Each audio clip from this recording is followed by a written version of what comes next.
Aspiring vets and dairy farmers at UVM don't just learn about milk production, they learn to think of the cow as a stakeholder.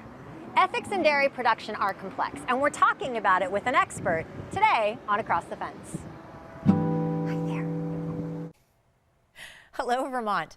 As we head toward the big reveal of Vermont's Dairy Farm of the Year, we're taking a few days this week to acknowledge and appreciate the complexities of dairy farming.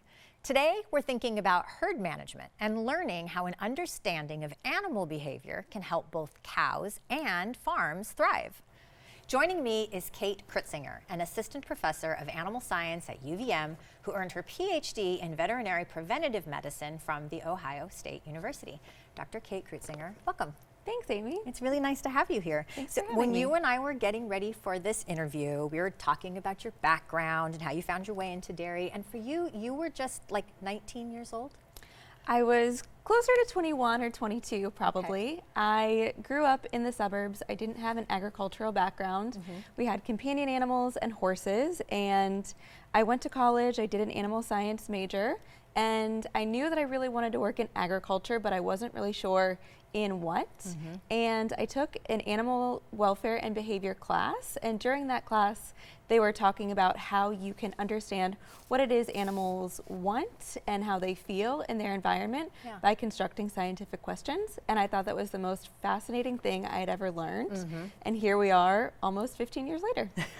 And so you use the term animal welfare, and I feel like that is a term that means different things to different people and in different contexts maybe. So what does that mean to you when you think about animal welfare?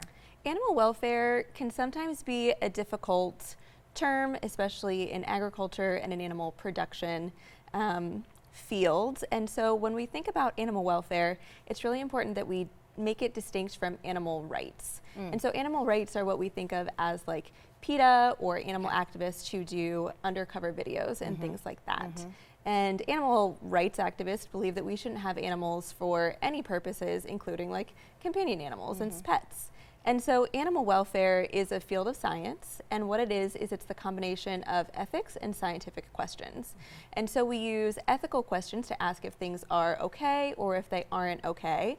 And then from there we can say, do we need to optimize this? And from those questions we can construct scientific questions about how animals are actually faring within those environments or management procedures. I think that is so fascinating. I mean, this is where I said that ethics in dairy are complex, and in part that starts because there's all these trade-offs that are inherent when you're talking about keeping cows in production, right? Yeah, absolutely. So just expanding a little bit more on animal welfare, there are three things that we really want to consider. One is biological functioning and health, so making sure that animals are healthy, they're well fed. Another one is natural living, so do animals have the ability to perform motivated behaviors that are important to them? And then the third sort of field that we're interested in are affective states, which is the emotional and mental states of an animal. And what we really want to do are balance all of those three circles.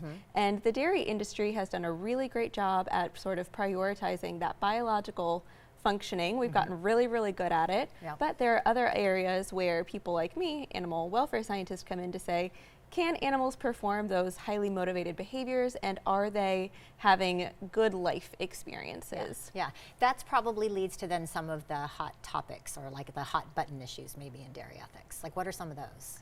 Yeah, so there are a few right now, and it sort of changes. I would say that the big sort of controversial or hot topic issues currently And that's are controversial coming from the outside, like outside perspectives. a little bit of both, to be little bit of honest. both, okay. So one is going to be surplus calf management.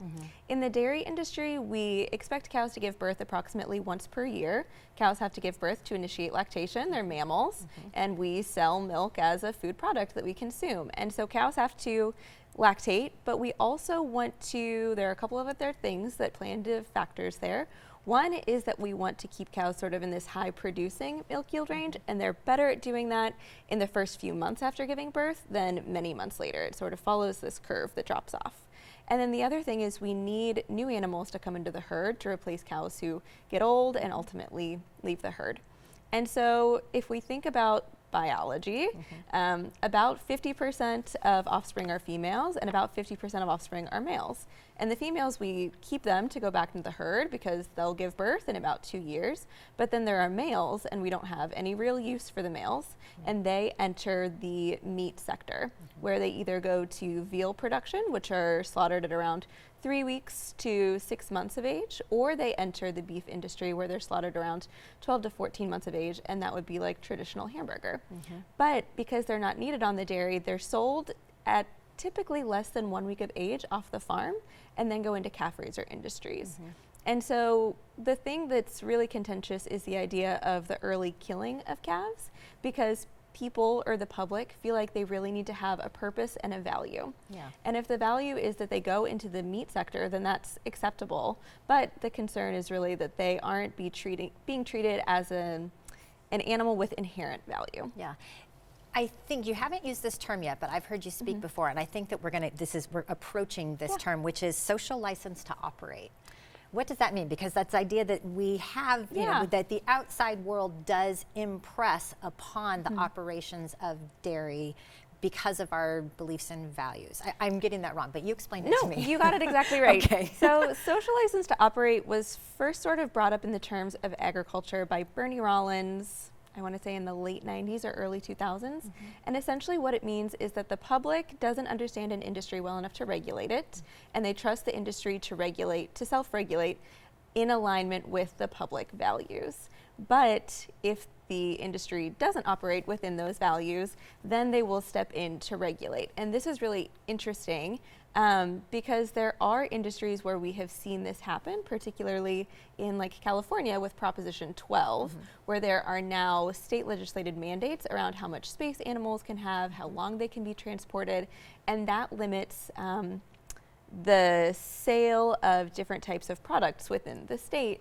And so within the dairy industry, it's interesting because when it comes to animals, we all have different ethics and values. And so we have our societal values where we all sort of say, this is okay or this isn't okay. And it trickles down into our individual values, where we get to make individual purchasing decisions between different products. But essentially, as an agricultural industry, it's important that we do listen to the public to sort of understand what's important and what's driving those values so that we can use scientific questions to say, okay, this is the public value.